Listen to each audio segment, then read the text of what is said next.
بسم الله الرحمن الرحيم. أفي فولو الله. الله أكبر. أفي فولو الله. الله أكبر. وضيقون أني أشوى قدياس كي وضيقون أني أشدوا هنا لباتو مواتو موا هنا لباتو فوالي ميتولي بانبا تباتي وو هنا لباتي مقاني لني تولي قاني لكم باتو باتي وو هنا لباتي مفنيا لنجا تولي في بقايا باتو باتي وو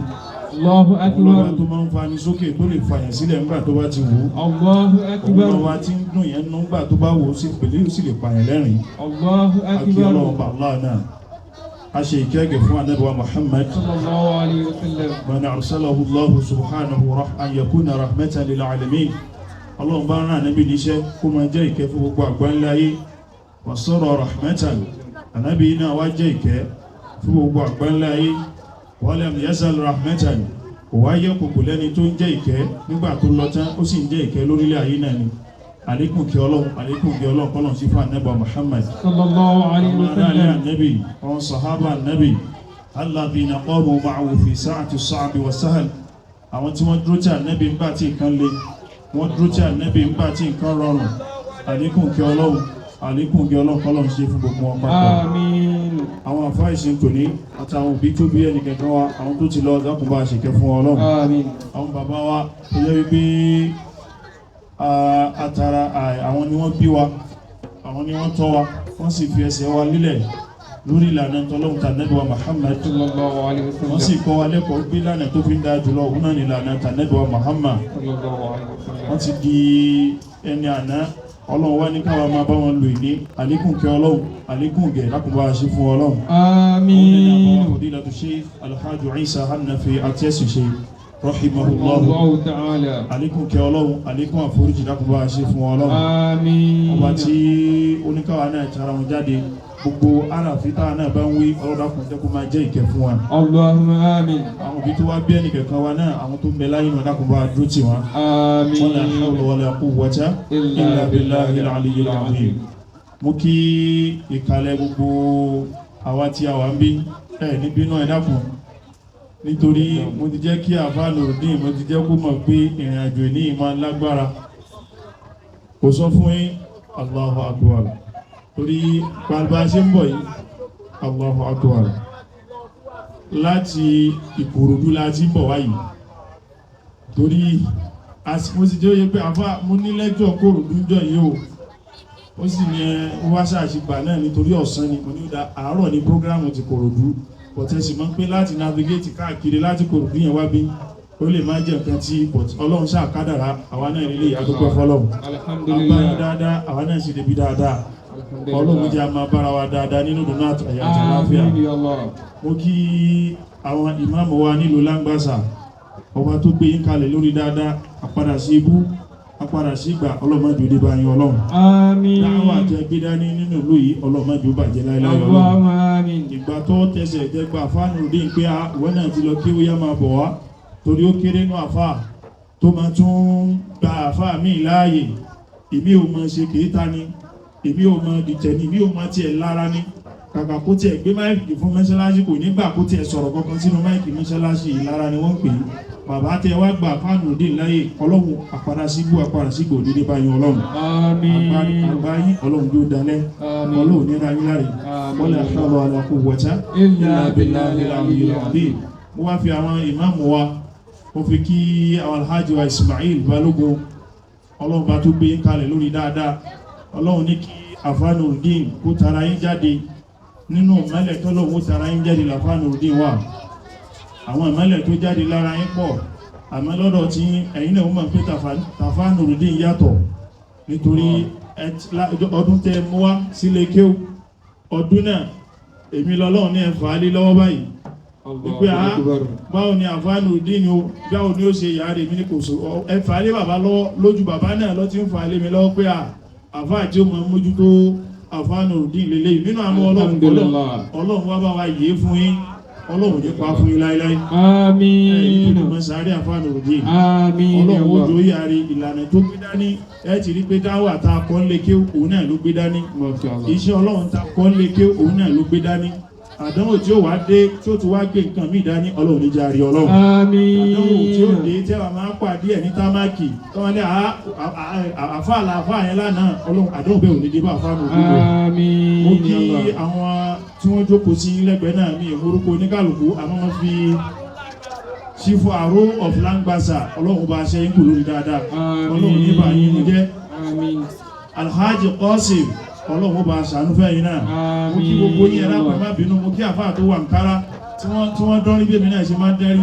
ọlọ́run bá ṣe yín lẹ́sìn olóore mo kí gbogbo àwọn bàbá wa lẹ́ẹ̀kan kan ní méjì méjì ní gbogbo wa pọ̀ mo kí gbogbo yín pé assalamu alaikum wa rahmatullahi wa barakatuh. Wa alaikum salam wa rahmatullahi wa barakatuh. mo wá kí ìyá àfáà tọ́lọ̀ ní kí àfikọ́mọ náà yáàrí lójú wọn mo kí ẹ kú oríire náà mà ọlọ́run bá san yín lẹ́san olóore nítorí gbogbo àti bá ń bá Nurudeen sọ̀rọ̀ lórí fún mani ṣoṣà ń dọ́dọ̀ mọ́mì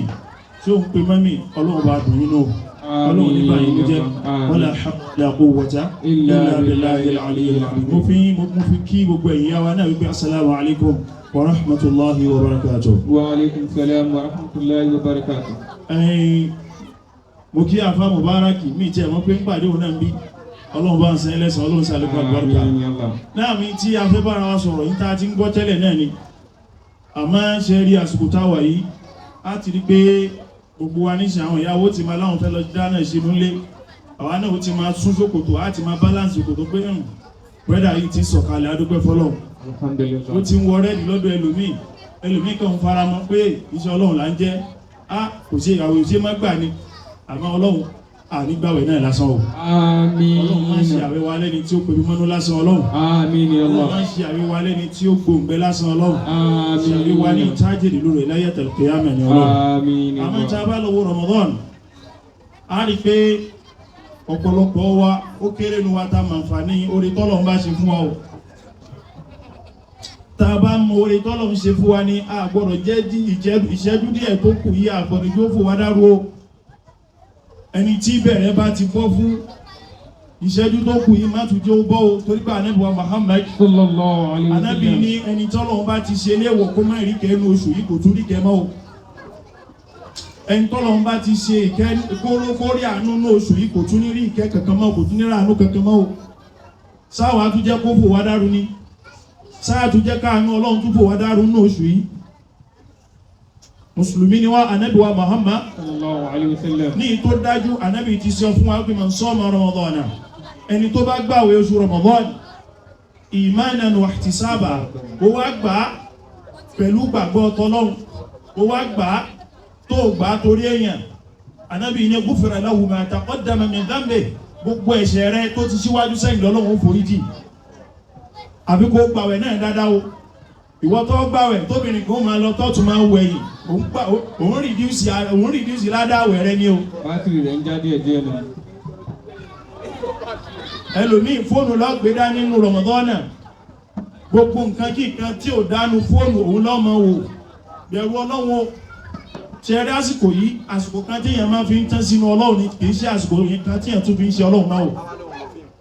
àsìkò kan tí èèyàn fi ń wá oore lọ́dọ̀ Ọlọ́run ní kìí ṣe àsìkò kan tí èèyàn tún fi ń jìnà sórí Ọlọ́run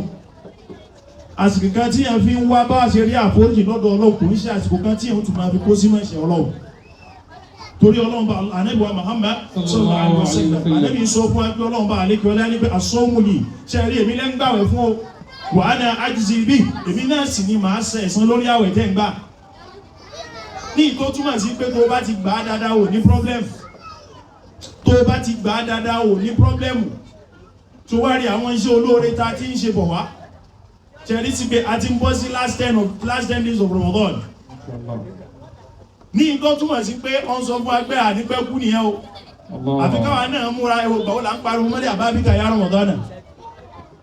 nígbàwó là ń pariwo Ramadan pé méjì mẹ́ta mẹ́rin àti rí pé Ramadan náà ń sì ó ti pé mẹ́wàá a tún pé mẹ́wàá tán ó pé 15 nísì ó pé 18 Allahu Akbar Allahu Akbar ẹ̀já dúpẹ́ fọ́lọ́hun alhamdulillah láàrin ìṣẹ́jú tá ń sọ yìí náà láàrin wákàtí tá ń sọ yìí náà láàrin àwọn ọjọ́ tá ń sọ yìí náà àìmọye lòmíì tó ti wọnú sáré alhamdulillah ṣàwárò pa àmàwẹ́ gbà lọ́lọ́run fi ṣáwàkù ní ṣàwárò káwárò pa àmẹ̀sí ṣe lọ́lọ́run fi ṣáwàkù ní àánú Ọlọ́run mẹ́ni àánú Ọlọ́run yẹn náà ní àwágbọ̀rọ̀ jó fò wá dáró táàtù fi multiply àánú Ọlọ́run yẹn tá tá tún fi multiply àánú Ọlọ́run yẹn lásìkò yìí torí pé tọ́pìkì táfà fún mi òun náà ní pé fawaidu siyam òun náà ní àwọn àǹfààní àwẹ̀ Ramadan tọ́pìkì tó fún mi nu àmọ́ mo kàn ń rọ kiri ká ilé ìkáwà náà lè mọ̀ pàtàkì àwẹ̀ tá a bẹ̀rẹ̀ àti ibi tá a gbà dé yìí ká tún lè múra sísí ká lè jèrè ìtókù ká lè rí gbàdáda torí tàbá -18 nínú 29 àbí 30 ó kù mélòó ó kù 12 àbí 11 ẹ wá sọ fún mi sí 12 àbí 11 tó kù yẹn ṣe mẹ́jà ṣe lófò mọ́ ṣeré nú ẹ̀ sẹ́ni àbí 12 àbí 11 tó kù yẹn mọ́ ṣe lófò àmọ́ in tí ó yé wa ní pé àwọn ò pé yẹn sórí tàráwì ẹlòmí ò kí tàráwì láti lọ́ta tó ti ń gbàwẹ̀ oore tó sì ń bẹ lára tàráwì gbogbo ládá tó gbà ń bẹ̀ òun náà ní pé Ọlọ́run fún ẹ ládá kó dìde ní gbogbo òru kéèyàn ṣe kìyàmù lẹ́yìn tàájùdí kó bá ṣe tàráwì ẹ̀san ládá tọ́lọ́run sànù Ànábì wa Muhammad sallallahu alaihi wasallam Ànábì ní man qama ma'a al-imami hatta yansarifa ẹni tó bá dúró tó ṣe tó dúró pẹ̀lú ìmáàmù ìyẹn túmọ̀ sí pé tó kí tàráwì pẹ̀lú ìmáàmù lálẹ́ tí ìmáàmù fi kí tàráwì kìí ṣe àwọn tàráwì ẹ̀ẹ́sẹ́rìnà àtẹ́rìnà Allahu Akbar láńsọ́ Allah ó tún lójú tọ́tọ́ pé Yasin aláàbá sẹ́rìnà aláàbá ìyẹn pẹ́ láńsọ́ ìta farabalẹ̀ kéwú tí wọ́n farabalẹ̀ ṣe rùkúrù tí wọ́n farabalẹ̀ ṣe sùjúdù tí wọ́n farabalẹ̀ ṣe ìmú láńsọ́ torí pé yẹn ni ládá wà ń bẹ o gbogbo ìtẹ́ ń da free yẹn exercise là ń ṣe o Allah náà gbọ́ gbogbo ìtẹ́ ń da free yẹn exercise là ń ṣe ẹjá bára wa sọ òdodo ọ̀rọ̀ nítorí pé ìrun téèyàn ó bá kí èèyàn gbọ́dọ̀ ṣe ibtigha'a li wajhillah pé èèyàn fẹ́ fi wá ojú rí Ọlọ́run ni èèyàn gbọ́dọ̀ kí ìrun yẹn pé èèyàn fẹ́ fi wá ojú rí Ọlọ́run torí pọ̀lọpọ̀ tó bá ń wáyé tàráwì ẹ̀dọ̀ táìmù ọlọ́mọ ń bẹ̀rẹ̀ tó bá ní 8 o'clock táìmù ọlọ́mọ parí tó bá ti níbi tó 9 òun lọ tó bá ti ní agúrè lọ́mọ bẹ̀rẹ̀ 8 o'clock táìmù ọlọ́mọ parí ní 8:15 mọ́ ń bọ̀ wá irú àwọn yẹlẹ mọ́ ń wá kiri irú tàráwì bẹ̀rẹ̀ nígbà téèyàn ó kí ìrun mẹ́wàá ẹ̀sọ́ òun yẹn bẹ́ẹ̀ kí ìrun mẹ́wàá ní 15 minutes báwo ló ṣe possible ẹ máa ń kí bẹ̀ láǹgbàsà àmójú ọ̀pẹ́ ìlú láǹgbàsà ìlú àfáà ni ìlú láǹgbàsà ìlú àwọn ìmáàmù wa ni àwọn ìmáàmù ò sì ní bá wa kírun báhùn àwọn ìmáàmù ò sì ní kírun fún wa báhùn torí pé ìlú àwọn àfáà ni so ẹ dákun ẹjẹ́ àmọ́ bá ṣe kírun fọ́lọ́run Allah ìta ń ṣe àfihàn ojú yọ Ọlọ́run ni kìí ṣe pàápàá ń ṣe exercise lásán ìta ń ṣe àfihàn wà ní Ọlọ́run nítorí pé má jẹ́ kí àsìkò yìí fún wa dárú èyí tó súnmọ́ wa náà ní tàràwí tí mo sọ aṣámú ta mọ́ kírun èyí tó súnmọ́ wa nù nítorí ẹni tó bá kí ànábì ní yóò gbà ládàá wípé ó dìde lóru kírun ó bá ìmáàmù kí tí ìmáàmù fi kírun tán tí mo fi ní àti parí ìrun tó wá fi lọ tí ìmáàmù náà lọlé tóun náà gbalé rẹ̀ lọ Ọlọ́run ó san ẹlẹ́san kó dìde lóru Ọlọ́run ó san ẹlẹ́san lórí kó dìde lóru ẹ wá tí wá sọ fún mi tó tí wá dìde lóru tó tún mú náfìlà wá ẹ wo mọ́típù ládá tí ó gbà ẹ wo ìlọ́po ládá tí ó gbà tó tún dìde lóru aago 4 ìlú ni ó tún dìde ó tún mú náfìlà wá ó tún wá ṣe yẹn tó tún fi bèèrè orí lọ́dọ̀ Ọlọ́run torí pé àsìkò tọ́lọ́run bá Allah máa ń wá sí ìgbésí ayé tiwa ń bí Ọlọ́run máa ń wá òru kẹta lọ́lọ́run máa ń wá bí ọwọ́ aago 4 Ọlọ́run máa ń wá Ọlọ́run máa ní hálìmí mustaghfirin àfìrìlá ǹjẹ́ nìkan bẹ lórílẹ̀ ayé yìí tó ní ìyàforíjì kémi Ọlọ́run bá láàforíjì ǹjẹ́ nìkan ní tó fẹ́ béèrè lọ́wọ́ ilé tó fẹ́ béèrè kan lọ́wọ́ èmi Ọlọ́run bá rẹ́dì àti fúnlé lọ́wọ́ ṣàwà wá ń sùn ẹlòmí ń sùn bọ̀bìnà máa sùn oríire rẹ ló ń sùn máa sùn ìṣẹ́jú tó kù yìí wọ́n náà fi pèpè ara rẹ fún Ramadan yìí tó parí ìmọ̀jẹ̀ asùn nítorí àwọn àsìkò yìí a gbọ́dọ̀ kóore jọ Lailatul Qadr látú lọ ń bọ́ sí ẹ má lọ pàtí o ẹ má jà lọ pàtí Lailatul Qadr yìí yàtọ̀ o torí pé Ànábì wa Muhammad sallallahu alaihi wasallam Ànábì ní man qama Lailatul Qadr ẹni tó bá dìde ní òru Lailatul Qadr tó ṣe kẹ́ńgẹ́ ó ṣe kòńgẹ́ òru Lailatul Qadr Ànábì ní gufira lahu ma taqaddama min dhanbi gbogbo ẹ̀ṣẹ̀ rẹ̀ tó ti ṣẹ̀ sẹ́yìn Ọlọ́run ó foríjì ṣé kí la wá tún fẹ́ ní oṣù Ramadan náà tọ́lọ́wọ́ tí ì fún wa kí la wá tún wá kiri ẹ̀yin ìyá wa kí la tún fẹ́ tọ́lọ́wọ́ tí gbà tọ́lọ́wọ́ tí fi kalẹ̀ fún wa ẹ dákun Lailatul Qadri tá à ń sọ fún wa ẹ̀yin nípa àwọn ọmọ ìyá wa kan tí wọ́n ń palẹ̀ mọ́ itikaf ìyìn tí wọ́n lọ ń ṣe itikaf wọn lọ kámpù kọ́ ni wọ́n ń lọ ìwọ náà tó ti ń lọ má gbé láptọ̀pù dání ìwọ náà tó ti ń lọ má tún gbé fíríjì dání ìwọ náà tó ti ń lọ má tún gbé ẹ̀yìn kí là ń pè kíní má tún gbé kíní dání ring light tó fẹ́ fi máa ṣe TikTok ipò wà ní tìkáfù kí ló ń bá débẹ̀ hùn olóhùn fẹ́ kọ́ máa mọ̀ pé ìbádà ń lọ bí kí ló kọ ìbádà rẹ pẹ̀lú TikTok ẹ dákun ìbádà ń ṣe ìbádà fọ́lọ́hun ní tìkáfù ni o torí gbogbo 10 days yẹn kò sí tó fẹ́ fi máa ṣe ìbádà ni fóònù rẹ gan tó bá bàbàrà ìbádà òun èèyàn máa ń pa ni ọ̀pá tó bá fẹ́ pe fámìlì rẹ lọ́tàn ẹ̀ ló ṣe dáadáa lẹ́wà ó ṣe ti jẹun ó dábọ̀ pàm ó tún pa padà tó fòkọ́sì lórí ìbádà tó fẹ́ ṣe èèyàn wa kan mo sọ ní mọ̀jọ́ omi báyìí mo ní ó fẹ́ lọ ìtìkáàfù ó gbé bẹ́ẹ̀dì ńlá dání ó gbé fíríjì kékeré dání ó tún gbé láptọ̀pù dání orí láptọ̀pù orí bẹ́ẹ̀dì yẹn yóò wá nẹsẹ̀ sí yóò wá gbé láptọ̀pù sẹ́sẹ̀ yóò wá máa sípù júìsì mu tó bá ti di àsìkò sínú ẹ̀rí láìfù tí ẹ̀fẹ́ lọ ṣe ìtìkáàfù nù ìtìkáàfù ó ṣe ọjúwọ́jú sẹ́lẹ̀ fọ́lọ́run bá Allah ni ó sọ̀rọ̀ ààrẹ lẹ̀ fọ́lọ́run ni kò ń ṣe péré ló fẹ́ lọ ṣe ń bẹ̀ kò rẹ̀ sí tó fẹ́ lọ kò sí tí wọ́n lọ ń ṣe ìtìkáàfù yatlubuna laylatal qadri wọ́n wá òru Lailatul Qadri ni ọlọ́run bá sì sọ fún wa òru Lailatul Qadri àfáàmù báràkì ọlọ́run ní Laylatul Qadri khayrun min alfi shahr. A'udhu billahi minash shaitanir rajim. Bismillahir rahmanir rahim. Inna anzalnahu fi laylatil qadr. ọlọ́run ní sẹ́rí inna anzalnahu fi laylatil qadr ọlọ́run ní àwa la sọ kalẹ̀ ní òru Lailatul Qadr ọlọ́run wá ń bèèrè lọ́wọ́ ànẹ́bí wípé wá máa àdìráàkà ọlọ́run wá ní Lailatul Qadr khayrun min alfi shahr ìtàbẹ́ sọ fún ànẹ́bí wípé ọlọ́run wá ní sẹ́rí Lailatul Qadr náà sọ fún yìí o khayrun olóore ju min alfi shahr ju ẹgbẹ̀rún oṣù lọ ẹ wá sọ ẹgbẹ̀rún oṣù yẹn lọ that is 83 years tó bá ń sọ fún ẹgbẹ́ òru ẹyọ kan táwọn èèyàn lọ fún ìtìkáàfù fẹ́ lọ wá ó lóore ju 83 years lọ ìwọ wá ń sùn lé òun sùn inú ẹ wá ń lò ní tó túmọ̀ sí pé ń bá ṣe kò ń gé òru ẹyọ kan yìí ọlọ́run ó kó oore 83 years jọ fún tó bá ṣe kò ń gé òru ẹyọ kan yìí ọlọ́run ó kó oore 83 years jọ fún ọ ìyẹn ni wọ́n wá ń sùn ìyẹn ni wọ́n wá ń ṣe àsìkò lófò kò wá ń ṣe dandan kó lọ ìtìkáàfù tó bá nígbà láàyè rẹ̀ ó dáa kó lọ àmọ́ sórí tó bá wà nílé rẹ̀ gan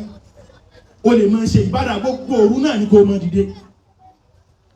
ọ̀gbọ́ gbogbo òru náà ní kó máa dìde kèsì ṣe dandan kó lóun lọ sí kílẹ̀ ń pè ilẹ̀ pátí ẹ ti understand pátí tí mò ń sọ tí wọ́n máa lùlù tẹ́ máa jó Lailatul Qadri ìkọ́ nìyẹn o wọ́n ń ṣe pátí ni o Lailatul Qadri tọ́lọ̀ ń wí fún wa Ànábì wa Muhammad sallallahu alaihi wasallam tó àfáàmù fún wa tó authenticate fún wa òun náà ní pé ìtọ́ṣe nínú ìtìkáàfù tó máa wá kiri àbí ìtọ́ṣe nínú yàrá rẹ tó máa wá òun náà kiri ọjọ́ kan kọ́ là ń ṣe Lailatul Qadri ọjọ́ kan kọ́ là ń ṣe Lailatul Qadri ọjọ́ mẹ́wàá yẹn lọ́lọ́run fi ọjọ́ kan nú ẹ̀ nínú mẹ́wàá àgbẹ̀yìn Ramadan ọjọ́ kan nú ẹ̀ lọ́lọ́run fi òun náà pamọ́ sí. Èwo ló wá mọ̀ tí ó jẹ́? Èwo la wá mọ̀ tí ó jẹ́? Tóní wá ṣe pàtí ọjọ́ kan tí ìrìnlẹ̀ ti dùn pé gbogbo nǹkan sọ̀kalẹ̀ nǹkan kan sọ̀kalẹ̀ ijó lọ́jọ́ nǹkan kan sọ̀kalẹ̀ òjò rọ̀ Ọlọ́run fẹ́ rọ̀jò ó bọ́ sásìkò ni òjò ìkẹ́ Ọlọ́run ni àmọ́ ṣe rí ijó tẹ jóun ẹ ti fi bàdúrà tẹ ṣe jẹ́ ijó tẹ jóun ẹ ti fi bàdúrà tẹ ṣe jẹ́ nítorí nísìnyí ẹjẹ́ àjọ oníròrí àwa méjèèjì nísìnyí bàbá wa ní bàbá Balógun ọmọ kan wá ṣẹ̀wọ̀n wá ń ṣe astagfurullah tá à ń ṣe kí là ń sọ àní Ọlọ́run foríjì mi Ọlọ́run foríjì mi Ọlọ́run wá foríjì rẹ ìtumọ̀ ẹnu àwa ń jó astaghfirullah àwa ń jó astaghfirullah Ọlọ́run forí mi ò ń jó oní Ọlọ́run forí jẹ sọ́lọ́ ń jọba aláwọ̀dà ẹ wá sọ fún mi kọ́mọ̀ kan ṣe bàbá nísìn kó wá máa sọ pé dáàdì mi ẹ forí jì mí dáàdì mi ẹ kó wá máa jó wájú ẹ forí jì ẹ dáàbò àbàbá làwọn fún fọtí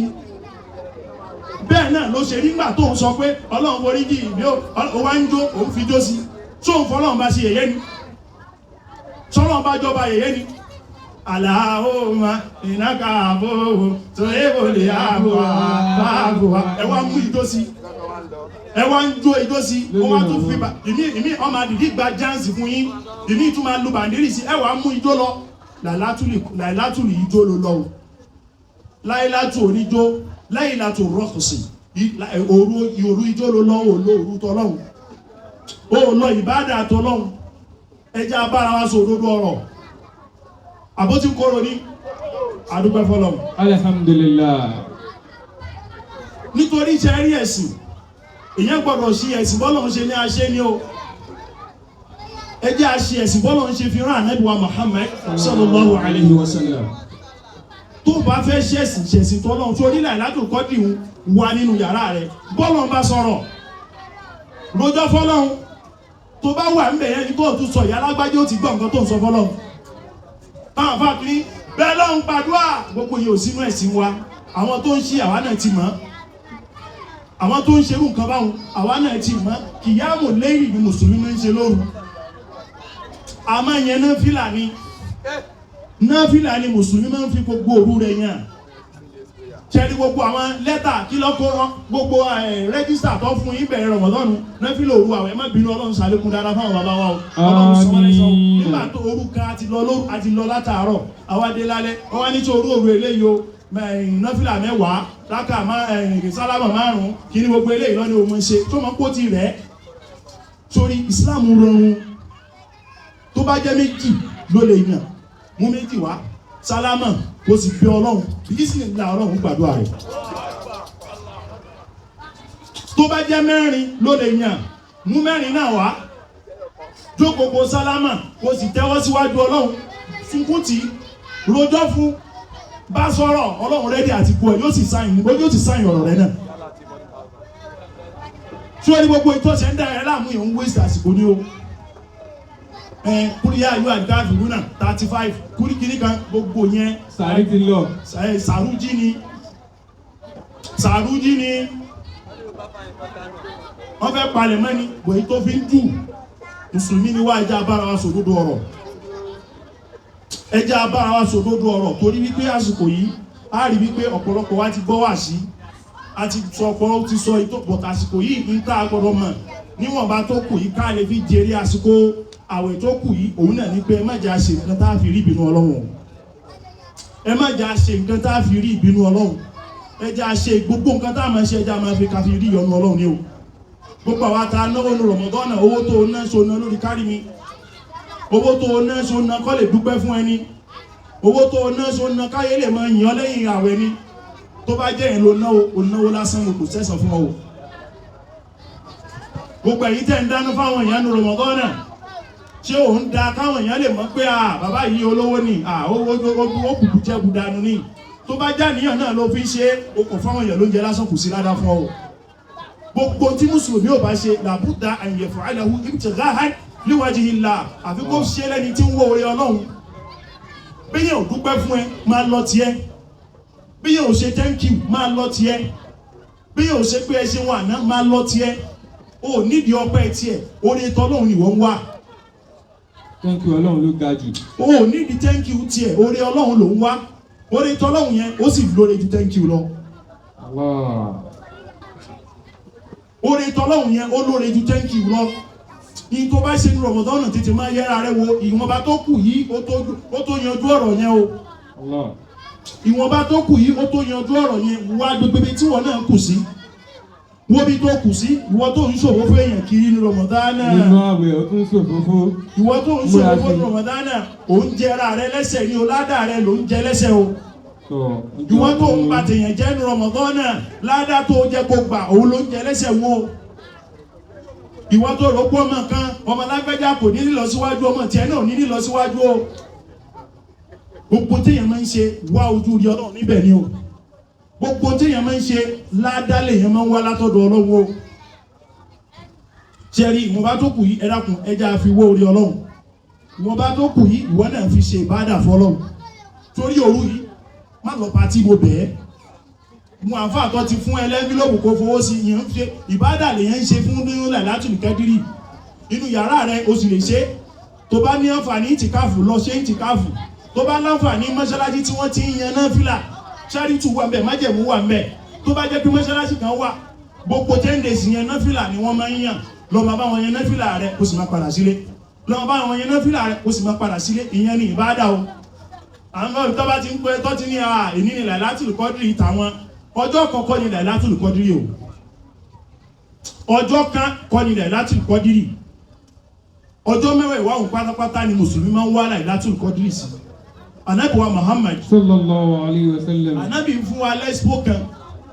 expo tá Ànábì sì fún wa òun náà ní pé tẹ́ bá wọ̀ òun náà sí kẹ́ wá sí odd number sí inú last 10 days wọn kí ni odd numbers náà on the 21 23 25 27 àti 29 ẹ wá sọ fún mi Ọlọ́run gbéṣẹ́ fún wa ni ìwọ tó bá tún wá fẹ́ wá náà kò wá ṣe pé ọwà specialize àwọn ọjọ́ yìí nìkan àfi kó mọ́ ṣe ìbádà yẹn gbogbo ọjọ́ yẹn náà ni àfi kó ṣe ìbádà yẹn gbogbo ọjọ́ yẹn náà ni torí o mọ ọjọ́ tọ́lọ̀ mú sáyìn lẹ́tà rẹ̀ o mọ ọjọ́ tọ́lọ̀ mọ sáyìn ọ̀rọ̀ rẹ̀ ẹ̀yin ìyá wa ẹjọ́ ṣẹ́rí àsìkò yìí gbogbo tá a ṣe ń tún tójú bọ́lé ẹlòmí ò rí ayẹnu yàrá èrò ti máa bà yóò máa pa àwọn àfáà kan àwọn yóò tún ní ọ̀rọ̀ pa màálù orí ayán lórí o wọ́n ti ní ó mú màálù wá ó ti ń sáré lọ mo fẹ́ ra màálù kí ló fẹ́ fi màálù ṣe wọ́n ní àwọn màálù funfun wá ní àti kẹ́gì òróró kan àti kẹ́gì epo kan ẹ sọ fún mi àfáà fẹ́ ṣe rẹ́dì fọmọ ọdún ti ṣe nù tún ẹ dákun torí Ọlọ́run ìlànà tọ́lọ́run tà nábì man salaka sunnata nabi sallallahu alaihi wasallam la yandama abada en tó bá tọ̀ ìlànà ta nabi wa Muhammad kò lè ṣòfò láíláí kò lè kábàámọ̀ láíláí torí fọkànbalẹ̀ ńbẹ o ní nǹkan tó máa ń bẹ inú jẹ́ o ní nǹkan tó máa ń bẹ lẹ́rù o ní nǹkan tó máa ń dẹ́rù báyìí o máa lọ láyé o máa ń lọ ní wọ́pẹ́ tíkíní ọlẹ́nìkan tàkà kó máa tàkà rẹ̀ tọ́wọ́ bá dùn yóò dákẹ́ bí sí ayé mùsùlùmí nù ìsìlẹ̀ ògbọ̀rọ̀ ní ẹmu fẹ́ ṣe má darí kàn ẹmu fẹ́ ṣe agbélépọ̀tà gbogbo tó ń ṣe wọ́n padà kábàámọ̀ lórí ẹ̀ sórí tọ́lọ́hún ó mọ́ pa agbélépọ̀tà wà ní Islam ó mọ̀ Allahu Akbar bàbá Ọlọ́run Ànábì sallam sáìn fún wa ní ṣe rí àkọ́kọ́ tí kọ́kọ́ sọ mẹ́ òun náà ni pé tí mùsùlùmí ò bá jáde nulẹ̀ ó fẹ́ jáde ó fẹ́ lọ bí tó fẹ́ lọ anywhere tó bá fẹ́ lọ Ànábì ní tó bá wá sọ pé bismillah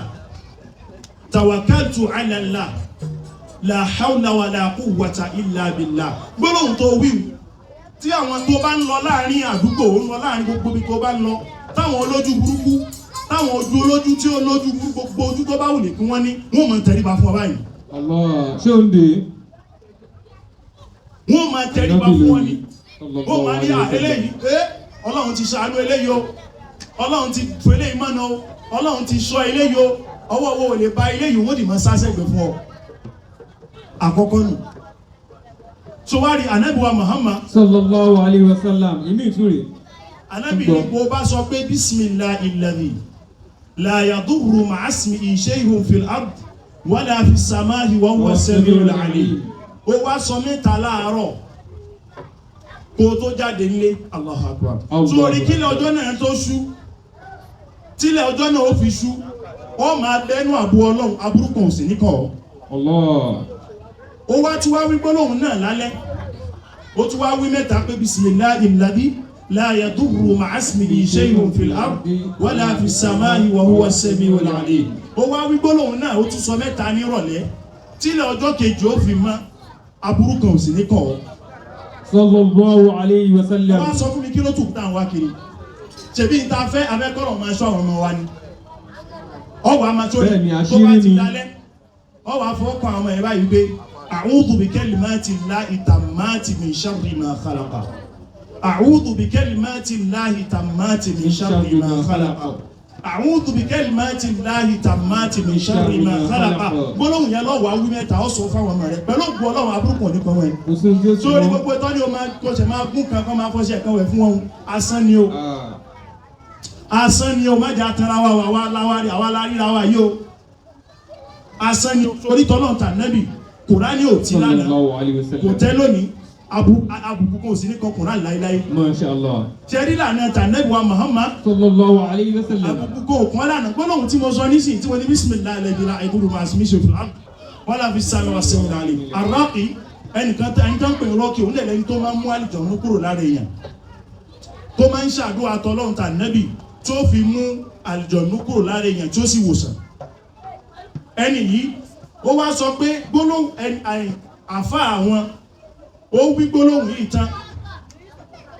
ó rẹ́ ẹnìkan kọjá lọ wọ́n ṣe ṣe rúkìá fẹ́ nìkan tán àlùjọ̀nú wá ti kúrò lára rẹ̀ bálùjọ̀nú wá kúrò lára rẹ̀ àṣàlùjọ̀nú yẹn ti bọ́ sára ẹlòmíì tálùjọ̀nú yìí wá bọ́ sí lára àwọn wọ́n ń sọ fún wípé lágbájá ó wá lọ bá àfá yìí ipò wá ń bí ara àfá yìí mo fẹ́ wọ kí ló dé tí mi ò níbi penetrate wọ àfá yìí ara ẹ̀mí mo fẹ́ wọ kí ló dé tí mo fi penetrate wọ bẹ̀ àfáà ni mo ti sọ gbólóhùn yìí láàárọ̀ náà bisimilahi alladhi la yadurru ma'a ismihi shay'un fil ardi wala fis samaa'i wa huwa as-sami'ul 'alim. nígbà kan ò lè ṣe mí aburú kan ò lè kàn mí ọwọ́ ọ̀tá kan ò lè mú mi tó mùsùlùmí ta bá ní ìgbàgbọ́ yẹn la ní láti generate. torí ó máa ń difficult fẹ́ lómi wípé gbólóhùn yìí lásán ara ò tiẹ̀ sán ara kan ò ní sán ara kan ò ní sán ìwọ́ṣà wí biniyatin khalisa pẹ̀lú àníyàn tó clear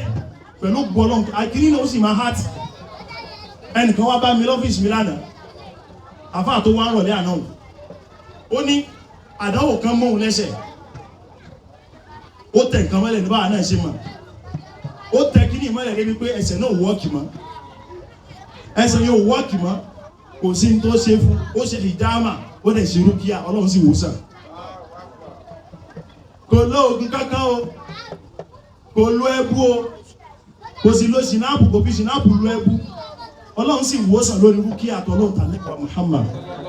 sotori náà mùsùlùmí ẹjá padà sí tọ́lọ́run tà nábì ẹjá fẹsẹ̀ wa múlẹ̀ lórí tọ́lọ́run tà nábì àsìkò tó kù yìí lẹ́nu Ramadan yìí ẹ má jẹ́ ó fò wá dárú àbí Ọlọ́run bá Allah kọ́lọ̀ ń já jẹ́rí rẹ̀ láyé kọ́lọ̀ ń já jẹ́rí al-qiyamah ìdárun mẹ́jú wa Ọlọ́run májò jẹ́ ìdárun mẹ́jú lásán Ọlọ́run ìdárun mẹ́jú wa májò jẹ́ ìdárun mẹ́jú lójú lásán Ọlọ́run ìpa bímánú wa májò jẹ́ ebi lásán Ọlọ́run gbogbo ìbádà tá ìṣe ní Ramadan yìí àbí Ọlọ́run kọ́lọ̀ ń ṣe tẹ̀wọ́gbà fún Ọlọ́run gbogbo àwa tá ná owó nínú Ramadan yìí àbí Ọlọ́run kọ́lọ̀ àpadàbọ̀ dáadáa kọ́lọ̀ fi ṣe fẹ́ni kẹ̀kan Ọlọ́run ọ̀pọ̀lọpọ̀ kọ́lọ̀ fi rọ́pò fẹ́ni kẹ̀kan Ọlọ́run àwa tá nára táwa náà ṣe bádà fi ara fi gbogbo ọ̀pọ̀lọpọ̀ àfiṣẹ́sìn Ọlọ́run àbí Ọlọ́run bá Allah kọ́lọ̀ máa dùn wá ládàá rẹ̀ Ọlọ́run wala hawla wala quwwata illa billahi al-aliyyil azim lẹ́ẹ̀kan sí mo ṣàdúrà fún Alhaji wa Ismail Balógun Ọlọ́run bá sẹ́yìn lẹ́sàn olóore Ọlọ́run tọ́lọ̀ ti ṣe fún yín lóore kò ní bàjẹ́ Ọlọ́run gbogbo àwọn ọmọ tọ́lọ̀ ní ó tara yín jáde Ọlọ́run ní ṣe nìkan lẹ́rọ ẹnìkan Ọlọ́run Ọlọ́run tó gbogbo wọn lálùbáríkà Ọlọ́run tó máa ṣàṣeyọrí Ọlọ́run ìfẹ́ nìkan pa yín lẹ́kùn náà wala hawla wala quwwata illa billahi al-aliyyil azim gbogbo àwa náà ilé wa ọ̀nà wa Ọlọ́run ní jó bàjẹ́ ọ Ọlọ́run bá gbàdúrà yín Ọlọ́run ilé ẹnì kankan wa kò ní gbóná mọ́ wa o ìfọkànbalẹ̀ Ọlọ́run fi sun ilé wa wala hawla wala quwwata illa billahi al-aliyyil azim al-imam Ọlọ́run jẹ́ pé fún wa o ipò oníṣà láfíà yìí Ọlọ́run bá dá isi lórí dáadáa wala hawla wala quwwata illa billahi al-aliyyil azim aqulu qawli hadha astaghfirullah li wa lakum wa lisa'il muslimin subhanallahi wa bihamdik ashhadu an la ilaha illa anta astaghfiruka wa atubu ilayk wassalamu alaykum wa rahmatullahi wa barakatuh.